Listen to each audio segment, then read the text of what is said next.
guys, welcome to another Kamikaze creation video. A little bit of a different one these days. You may not have noticed on my channel that I do have a sim racing stream, and I haven't done a lot on it over the years, but I'm just doing a big upgrade at the moment. So here's my simulator at the moment. Do a lot of, at this point in time, dirt racing, but I am looking at getting back into F1 over time. So this rig at the moment is set up for VR. I do have a big screen up on the wall just to get into menus and things like that, but mostly I race in VR these days. The seat is a Vision Racer VR3, bought it years ago, pretty much a static seat. And I upgraded when I got back into racing to the Fanatec Club Sport 2.5. A lot of money, but incredible steering wheel and pedal setup. Gives you a lot of feedback even through the pedals on ripple strips and things like that. I shift gears with paddles, have an auto clutch and shift gear with paddles in most of my racing, but I do have the Fanatec shifter, which I might set up in this new rig. I also have a good handbrake set up over there because at the moment we're doing a lot of dirt racing, a lot of hairpin corners, do a lot of Scandinavian flick with the use of the handbrake to do the racing. So that's the old setup. And I went with my son a few weeks ago to a VR motion simulator arcade, had 4 setups and absolutely loved it, and that motivated me to go and have a look at this. So I'll give you a little bit closer look. So this is a DOF Reality motion simulator, all done with motors. This is the H3. You can start out with the H2, which is basically the top section of this. You can see the 2 motors on the back. The H2 give you basically a pivot on a center point. So you've got left and right motion and forward and back motion.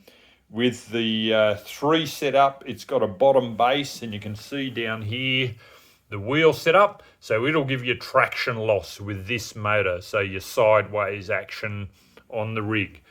And I've just started, well, last night I started putting it together. Most of it's been reasonably easy.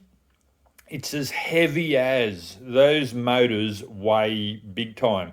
Now this is the H3 setup for home use, and you can also get the P3, the professional setup, which is more for commercial use, and it's more, I think, about the duty cycle of the motor, being able to run for longer periods, being for a commercial setup. So this is the H3, really heavy. I've also bought a dampener kit for it to smooth out the motion, and over on the windowsill over here you will see a this is the wind package for it, so to simulate wind speed as you're driving.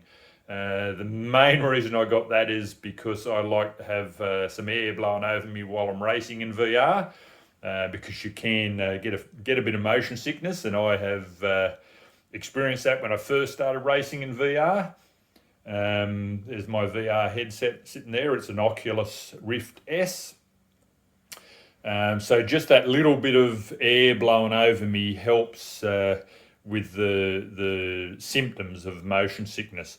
What I've had is that fan running on me. So I run for a while, I feel I don't get sick very often, or I don't get sick at all anymore, but I do get some of the symptoms, feeling a bit hot and clammy, and having that air running over me is good. But that air package over there basically simulates wind movement with speed and direction in the car. So it's not just constant airflow, it changes with the speed and direction of the car. So anyway guys, just thought I'd give you a bit of an intro to where I'm working on this. I'm just building the seat setup at the moment, seat and pedal setup, and I'll show you a bit more as I progress more.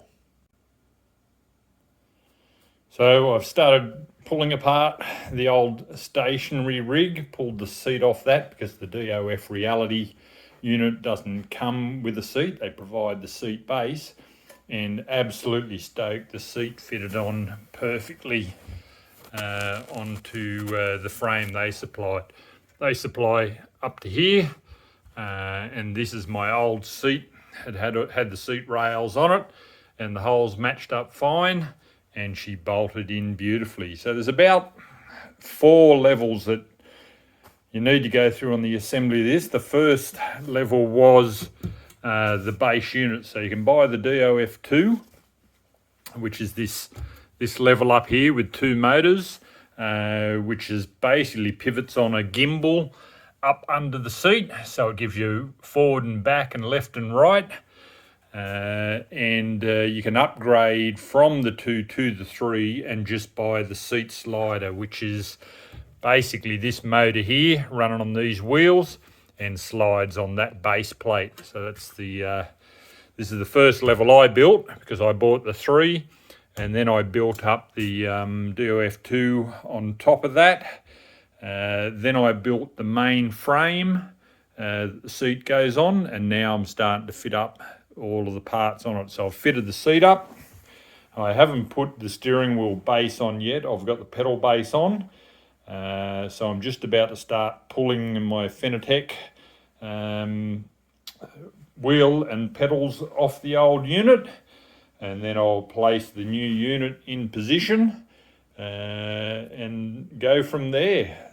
The last phase is the electronics of it all. So it's got the main box down here that controls the whole unit, DOF Reality. The 3 motors will plug in to there, and there's some software that I had to download, some licensed software that'll run the whole unit. So that's where she's up to. So nearing the last phase, the old VR3 is looking very bare, and the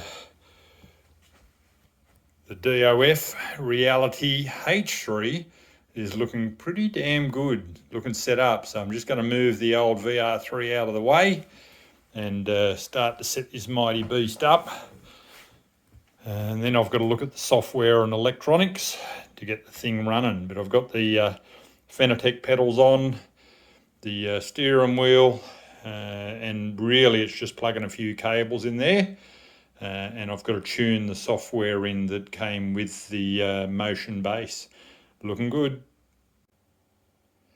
So here's the final product. It's been a fairly big build, transferring everything over. Got all the seat, got the wind package hooked up, and I've got my dampener package, which I'll show you down in here a bit further. These dampeners smooth out the movement of the motors and the frame itself. The whole lot is controlled by that box. So here we are around the other side, and you can see the wind package.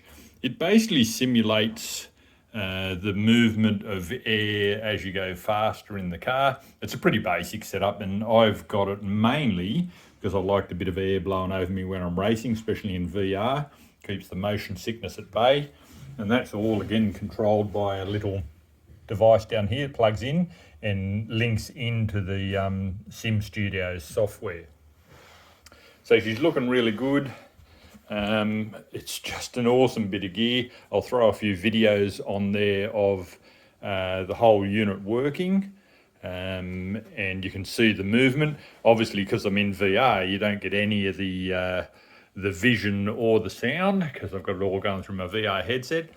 And this is the Sim Studio software, where you set it all up and it automatically detects stuff, which is awesome. You can see over on the side here, as soon as I plug that wind package in and started the software up, it auto detected that that's there, and it auto detects the motion box. So awesome, guys. I'll throw up a few videos at the end of this to show you how it all works.